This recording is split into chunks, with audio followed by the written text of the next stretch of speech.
Welcome back to the Hot Pursuit podcast brought to you by LeadPost, the only visitor identification program platform that works with or without cookies. LeadPost helps increase revenue and improve marketing ROI by identifying your website visitors who don't convert. So if you're on a low carb diet or you just want to reduce your reliance on third party cookies, get a free trial with no credit card required at LeadPost. I am Roy Harmon, and today we're talking about somebody very interesting. Jacki, I'm sorry this may bore you. I know you know these things already, but I think that our audience will be interested to know that you are a former kindergarten teacher turned BDR and then accidental admin. You've been a Salesforce consultant since February 2020, a fractional RevOps agency owner since 2022 in September, and also you have over 9 years of experience in tech startups and are the founder of the Cauldron, a mysterious collection of go-to market operators. What do they call you, like the head witch? I say, yeah, so that's my little go-to-market community. I call myself in the Slack community, I say CEO of pot stirring. Nice. So you went from kindergarten to BDR, both thankless jobs, but instead of dealing with children's temper tantrums, you're dealing with cold calling temper tantrums Yeah, instead of unruly kids, unqualified leads. Talk to us about how does that happen? yeah. So I had a bunch of careers in the middle, so I didn't go directly from classroom to VDR. But I will say, um, being a teacher, if anyone's listening to this and you're a former teacher, we have such a leg up on sales and operations, right? Because we have to have a process, classroom management, you have systems, you have process, and you train to the process. And That's it. yeah, So my wife, she's now an assistant principal, but she started as a teacher, and then she actually, for a little while, we moved and she worked in planned giving. And so it's kind of similar, convincing people to donate their estate and that sort of thing. And she was the best person on that job because you go in there, she'd have all her little post-it notes yeah. and all that stuff. And so it is it's great. And I think that people kind of underestimate sometimes the benefit of these skills that transfer from one field to the other. And that is just one of the many reasons that I'm really excited to talk to you about the state of Outbound, because you have a breadth of experience, and then also some great depth, and then some interesting perspectives. Thank you for being here. And could you tell us just a little bit about Activate the Magic before we get started? Certainly. So I started my fractional revenue operations consulting company a year and 9 months ago. And basically, I'm building the consultancy that I would have murdered to have had access to when I was an accidental admin. So it's easy to work with. We're month to month. And we are, of course, strategic and we care about the long view, but we are hands on and tactical. So sometimes Salesforce consultants can either be too much in the weeds or too much in the strategy. We really do both. And we tell people no lovingly when things are bad ideas. So So they can work with you and they don't even have to kill anybody. don't even have to murder anybody. That's a good No. deal. Yeah.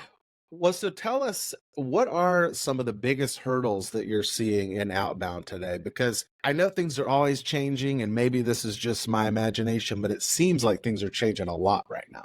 Yeah. Yeah. So I really owe my career to doing outbound. So at Link Squares, I was hire number 10, and we went from 350K ARR to 9 million in 2 years without a single marketing hire. So everything was cold outbound. Of course, a little bit of word of mouth and some conferences. But I'm gonna not make sure my bosses don't see this episode. I don't want them to fire me from my marketing role and just, but yeah. we'll do Outbound. But I really owe my career trajectory to being able to do outbound at scale. My CEO called me like a trebuchet of friendliness, right? So, which is the superior siege weapon. Right. People are learning all kinds of things today. Yeah. So, and the success really was in operationalizing friendliness, really understanding messaging and the pain we're solving this in the story, in the persona, getting all that right. But then the fun part is operationalizing that. So I could take, a BDR straight out of college, and day one, they're booking meetings, right? Because they have the process and the step by step and the simplicity and the straightforwardness. Just get in and start going. So I love Outbound. And I think that a lot of people, either you do kind of love it or hate it. And the people who hate it, I think, at least, of course, there's people who just hate to get phone calls and things like that. But I think that when it comes to people who are actually making strategic and tactical decisions, I think that a lot of people kind of feel like either there's the whole outbound is dead, there's the and then there's the just kind of, I think a lot of people have some fear around it and some discomfort. But aside from those things, do you feel like with so many people having their not wanting to get calls, being on a cell phone and not having a landline, Google's made it really hard to get into the inbox. I mean, have things ever been harder for someone in outbound? Man, I was coming into 2024 like, what are we going to do, right? There's this more stringent spam and deliverability rules that went into effect, I think, in like February or March. And so, exactly, like it's harder than ever. People are remote, so you need their cell phone numbers. Like, there's no directory that you can like kind of work your way around a phone tree. So, it's definitely an evolving set of skills. And it's definitely harder than ever, especially with generative AI that makes personalization at scale like with the click of a button. So it doesn't mean that you can't do it. It means that you really you got to bring it. You can't just do your best. You have to do what's required. And you know what? Nobody wants to get cold called, but when you truly know that your product or service is going to change the game for that human, like, listen, let me get you promoted, kind of change making. When you truly believe that, then selling becomes service. Like if you had $1 million scholarship to give away, would you go interrupt people on the street to give it away? Yes. And I know that for me personally, I don't find that outbound in general is a nuisance at all. The problem that I have, and I think most people have if they really thought about it, is that you get bombarded with so many either not personalized or poorly personalized messages that you don't feel like anybody's really doing that. They don't care whether it really works for you or not. You're just another Right. number that they can mark down in their CRM and show their boss, like, I made this many calls or I've sent this many emails or whatever.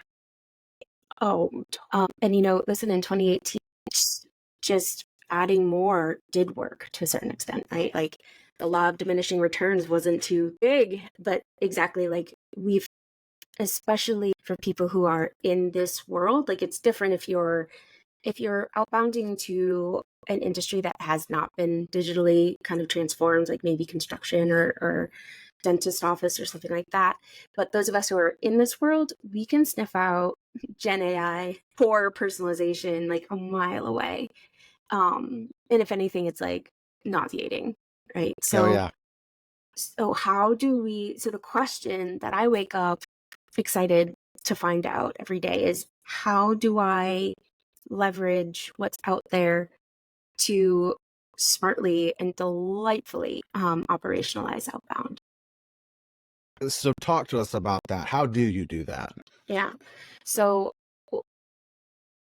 I'm absolutely loving a tool called Clay. And basically, it lets you get data from all sorts of sources and combine it into a table. It also lets you hook up different APIs. So, for example, I absolutely love using the DISC communication style framework to support in outbounding, and you can plug in Crystal Knows right into Clay. All of a sudden, I know what people's preferred communication style is. So if it's What is that? yeah, so DISC is 4 core communication preference styles, and it's not the truth, right? It's simply a framework to support communications. So it's I, influence; S, supporting; C, conscientious; and D, dominating. So most people in sales were going to be I's and D's, so influencing and dominating. So I'm personally like very strong on the I. So if you are outbounding to me, you want to say, name drop someone awesome who's using your thing. Exclamation points are welcome. And like quick to the point, couple bullet points, excitement, heck yeah, I'm happy to talk to you, sort of thing. Whereas on the, complete opposite would be conscientious. These humans are thorough and exacting, and, you know, exclamation points and fluff like that is going to turn them off. So a cold email or even phone call, you're going to be technical. You're going to explain things. You're going to take your time because they're going to want to inspect it. So really tailoring the language and the communication style to the person that you're attempting to get. Have you written anything about that we could share in the show Yeah, notes? absolutely. Okay, great. Yeah, Mhm. if I could get that from you, that'll be great, and I'll put that. Absolutely. And did you say Crystal Knows? Crystal Knows. Yeah. So it's a Chrome extension. It's like $50 a month, and it syncs up to your LinkedIn. So it like if I pulled up your LinkedIn, it would predict basically your DISC profile. And it would also give recommendations on how to best communicate with you depending on the stage of the sales cycle, what you're trying to do. Like and it'll also kind of sort of like Grammarly stands over your shoulder as you're like Mhm. emailing. It'll be there, be like, oh, that's far too many exclamation points for Roy. Or you're sounding really weak and supportive, and this is a dominating style. You know, you don't have to worry about being insensitive or too direct, right? Couple bullet points and like what's next Right. is welcomes. Yeah. Yeah, so I think clay just in general is really interesting. Yeah. And one thing that we're always talking to our users about is that first email. So with lead post, you're getting somebody who is a somewhat warm lead because they were on your website, but then you really still have to think about that first message. And the great thing about clay is it does give you so many pieces of data and so many ways to get more information, uh, and to reach out to them and kind of be personalized. But one of the things that everybody wonders about is, aside from personalizing, and then aside even from the communication style, what should that first email look like so that it's not, oh my gosh, what do you mean you saw I was on your website? Because I mean, we've had people who they've tested that, and in some industries it can work. Especially like when we use it, of course, in marketing, we're trying to sell that we can do that. So people see it's like, yeah, you saw me on your website. That's great. That means it works. But a lot of times I don't think you necessarily want to lead with like, hey, I know exactly what you were doing. Let's I know where you sleep. yeah, right. So what are some tips for that first email? Because I think really just cold email in general is kind of a good, uh, those are the principles really you want to follow, even with a tool like Lead Post. Yeah. Okay, so this might be a little bit of a controversial take, but that first email and cold outbound in general, you are interrupting someone's day. So if you're trying to like sidestep that or avoid that, like you're in for a bad time, right? And being triggering is the name of the game. Now, the more finesse and charm you can interrupt and trigger people, like that's the skill to build.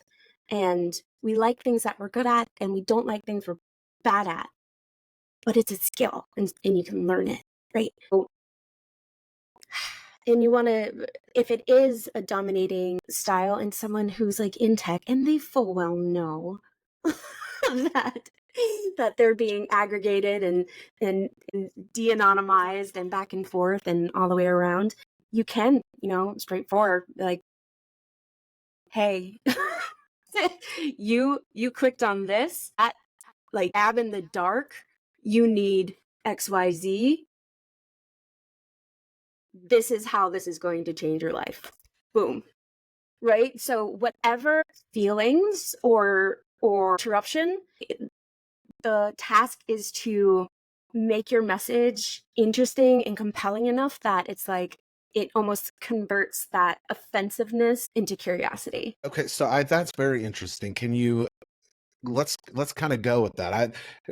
Talk to me more about the ways that people can approach that, because that's the kind of thing where, especially if you haven't done it before, you're not used to it, Yeah. that can be tough to figure out. It's like, okay, well, how do I do that? Yeah. Well, first of all, you don't have to practice live on people, like actual prospects. I'll definitely share like an infographic kind of resource, and you'll know like friends who are in each of the 4 personality quadrants. And you can, even people who you work with or other people in tech, and there's going to be a common, most prevalent style. So last time I was in-house, I was at Link Squares. It's like a legal tech for in-house legal teams solution. So in-house, like chief legal officer, even like CFO, deeply finance, deeply like details, right? So that's going to be conscientious, analytical questions, thorough, exacting, but they're also, if they're in leadership, they're going to have some dominating in them. So I like to call those sharks, right? So you better come quick, you better come correct, and the minute I have more questions, you must know the answers succinctly and accurately. So that's probably, that's probably for me the most terrifying situation.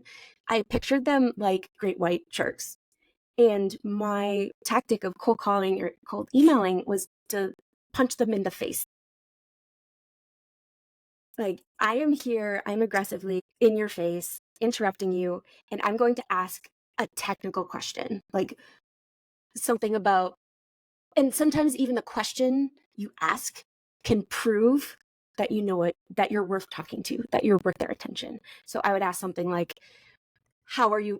would metadata analytics make a difference in your world? Like, it almost like it makes them off kilter. And it's like, because when you're interrupting someone, like the human brain, the blood is going to leave the prefrontal cortex, which actually is like logic and like understanding, and it goes to your brainstem basically. And so when you're interrupting people, they become stupid and emotional, and with like 4 brain cells, they are deciding whether or not to divvy up bandwidth for whatever is going on. My tactic is to almost use like key words or phrases. So it kind of like tricks them, like, oh, wait, that is in my world. This is smart. I need to know this. And so you get the attention. And then as soon as I have that attention, I go into, this is who we are. This is the difference what we make. Does this make sense to talk about? And it's like, as I'm explaining, as their blood is coming back, as they're becoming their professional selves, the blood is kind of coming back, and they're like, huh, and they're catching up, and they're, yeah. And the point isn't to sell them now, it's to make an appointment where they can, like, where they trust enough to give you time and attention and bandwidth. So whether that's whatever makes sense for them. So if it's a white paper or a quiz or actual discovery meeting, whatever that is, you really just want to interrupt their day and start a conversation. And would you say that, so you've talked about Clay and some of these other tools, and of course there's more and more every day, ways to automate the process to scale and personalize. Is there ever a time where you feel like automation is not the answer and you really need to kind of go in there with a very personal and almost a one-to-one approach? I call it like operationalizing that, like operationalizing the scalpel. And so what I wanted to create for my BDRs was one screen that had everything all the puzzle pieces they needed to personalize for them. So what is their disc communication style? If it's just, I don't even have to go look, but it's in my one screen of Outreach or Salesforce or whatever you're looking at, it's like a cheat sheet. Their personality style, where they work, like having almost like a battle card of, based on this persona, this title, Hmm. this is what they care about. Um, and so using like the style plus pain point plus messaging, almost like it's not, you're not baking a new cake for everyone, but you've got all the pieces, and it's just a Hmm. matter of like assembling. And what I want to be is, or what I want to create for my salespeople is everything that they need to know to be able to be ultra present and just spend like 100% of brain cells focused on the human that's in front of me to make the most of that time. That I don't know if anything's going to replace that magical, like human attention elements. There's a little bit of magic and woo woo in that. Hmm. But what we can do is use everything that's already out there to make it so you've got the pieces to do the very best job possible. And I'm sure that you have to really base it on what you're trying to do at the time. I'm sure it's kind of a mix depending on what you're trying to do. I think that it's hard to beat the scalability of being able to automate things. And even though in some ways it almost can become a numbers game, that still can be effective. And depending on your resources, that may be the way to go. But it sounds like you've really got every tool in your toolbox and are able to just look at what your client needs and say, okay, well, here, this is what we're going to put together, and this is how you're going to make this work. Well, so what else have you seen? I know that there's a lot of things that are hard right now, but there's also some things that are good and have made things easier, like Clay. Are Mhm. there any other positive changes or innovations that you've seen out there in the outbound world? Yeah. So still in Clay, but using OpenAI tokens to view info you can scrape from LinkedIn or Crystal Knows to then generate like a 5 to 8 word phrase that's Hmm. customizing, right? I think that's a really intelligent use. There's so many tools to let me curate content. If I'm having podcasts and all that stuff, I can put it into Reap, and it'll come up with little snippets and rank them on their potential virality score. That's Reap, REAP. Reap, yep, REAP. That's cool. I'll have to check that There's one a out. Make a yeah, little. there's a bunch of tools like that. This one is the one that I'm trying right now. It was recommended by Siki, and he's like the main AI person in the whole world. I love that. I love. I think we're as an industry, I think we are also shifting to focus on the humans, right? The shift from growth at any cost to sustainable growth Hmm. and margins. I think the beautiful thing in that is your salespeople are no longer just like a number, Right. um, and throwaway, right? So, and I think that shift permeates the company, and it shows through to the customers as well. And it, of Um, course, makes things a lot better for the employees too. yeah, yeah, like who said we have to be mean to be successful? Like I feel like that was just the way things were. Hmm. But I do feel a shift of compassion and like, what are we doing? Like Yeah. for real. It's that chase for either hockey stick growth or the idea that it's like I'm gonna just build this up really as quick as I can and not really worry too much about it and then try to sell it and Yeah. off to the next thing. I've noticed that also. I think one person who really has an interesting take on that is Rand Fishkin.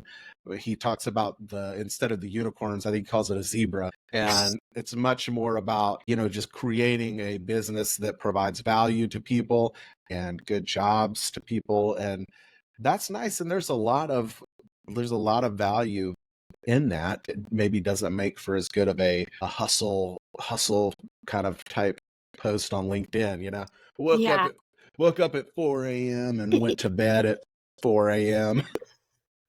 Cold plunged, Yeah.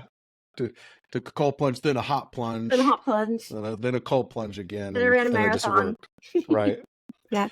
Well, tell me again. I know we talked a little bit about Activate the Magic, but I'd really like to get a little more into the details of who you like to work with, who you're able to help the most, and a little bit of your approach and what people who work with you can expect. Yeah, I love that, Christian. So we help companies under 200 employees usually who are selling despite themselves. So there so maybe there's 15 different spreadsheets that are tracking everything. Maybe there's Salesforce, nobody's really using it. I'm where I hear about chaos and I'm like, let me in. Let me like I love it. I love it. Especially when, they've got the product market fit. Like people want to buy this, even if it's a messy sales process, they still want to buy it. And the people that they've hired believe in the product and they might be mad at each other or frustrated with each other, but ultimately they want to figure it out together. Like that is just such a fun project to work with. Like one of our clients, they only have like 50 employees, but they're making 100 million annual revenue and they were running everything on NetSuite, like sales and marketing, everything in NetSuite. So it's just those kind of like, how did you even get in this situation sort of thing. And I absolutely love just giving them like goodbye ideal state and hello adequate, right? When you're growing and you're figuring things out, that's where I love to help with the tech stack and the HVAC and plumbing, like Yeah. behind revenue teams. As you're growing, you want to pay attention to like your frameworks and trust and like how you communicate across the organization, what you care about. But the actual tech stack or solutions, no, it made to be discarded. You need a to-go cup. You don't need a Stanley. So they're in a rocket ship and it's flying, but it's going a little bit, maybe it's listed a little bit to the Veering. left, Yeah. backfires every now and then. There's some smoke coming out. And then they're gonna bring you in and you're Yeah. gonna kind of show up on like a really like kind of a flying saucer type Yep. thing. Like a little And y'all rocket are gonna get launcher. out. Yeah. And y'all are gonna like get in there and just kind of Yeah. kind of mold that chaos into something that's more effective. Exactly. And we're really meant to be a bridge, right? So rocket launch, we kind of come on, take a look at your customer journey and what's happening in that revenue engine, figure out what the largest constraint is, and in a very agile, nimble way, like let's solve for that in the least adequate solution like possible, because it's about like anything that's ideal. Your evaluations and your solution, it's going to take too long, it's going to be too expensive, and by the time you put into action, it's not going to be relevant anyways. Literally, let's figure it out, let's get it up and running in a week or two, let's see what happens, let's look at that revenue engine again. And once you solve for that, you're going to have a whole new set of problems, right? And so I like to say we're so good at solutioning, you're going to have a whole new can of worms. Like, Well, and what does their in-house team need to look like? Do they need um, to, what kind of resources do they need to have for it to make sense. Yeah, usually there isn't a RevOps hire, or there's someone like someone junior that is like, oh, like I volunteer as tribute, like me, like 10 years ago, sort of thing. And that's great. If we can sort of mentor and mold and pour into someone that you've got, that is fantastic, because we want you to not need us anymore, right? Like it's like, trust me, there's plenty of people who need us. Like we really don't want to, we want to make you self-sufficient or get you graduated to a more intensive solution set, like a different either agency who's more like series B, C, let's get serious stuff, or help you really build your own team and solutions. That I pair really well with like a visionary sales leader, like that early sales leader who they know exactly how they want to go to market. They want to test, of course, things, but like, I want this motion. I want things to look like that. And what I get to do is like edit them back, tell them when things are a bad idea, like, okay, crawl, walk, run, and figure out a scrappy way to make that so with tech. And it doesn't have to be pretty, right? You don't have to have the all-in-one solution that elegantly does all the things. No, like, not all things need to be automated. Scrappy, yeah. Okay, so it could really be somebody who's just kind of feels maybe a little overwhelmed Mhm. and just needs somebody to like come in and be a partner to get them through Yeah. this, and then they can go on to the next step. Well, what is the best way for people to look into working with you? Is it just to go to the website? Yeah. Probably the more fun option would be find me on LinkedIn, Jacki, Jacki, Leahy, Leahy. I have a little sparkles emoji. That's how you know you find me. I post a lot of content. You can DM me. I'm very friendly and very emotionally attached to LinkedIn, so you can always get me there. And I can vouch for the quality of your content. So if people are interested in this sort of thing and would like to learn more, you definitely should go and follow Jacki. And the website is activatethemagic.com, right? Yeah, activatethemagic.com. We've got our pricing up there where I strive to be as simple and easy peasy to You work with. share your pricing on I your do. website. I do. I do. I know. Small, medium, or large, 4, 6, or 10K, month to month. Wow. Like, That yep. is you just it's very I don't know. It's very rare. And usually for me, no matter what my budget is, I mean like really I've had some pretty big budgets, but when somebody doesn't put their amount on the website, because it must be too expensive for me. I'm moving on. Um, Exactly. Exactly. Well, thank you so much for being on the show. This was really great. Everybody should follow you on LinkedIn. Anybody who is in the position where they need somebody to come and tune up their rocket ship should find you. Thank you so much. Thank you, Roy.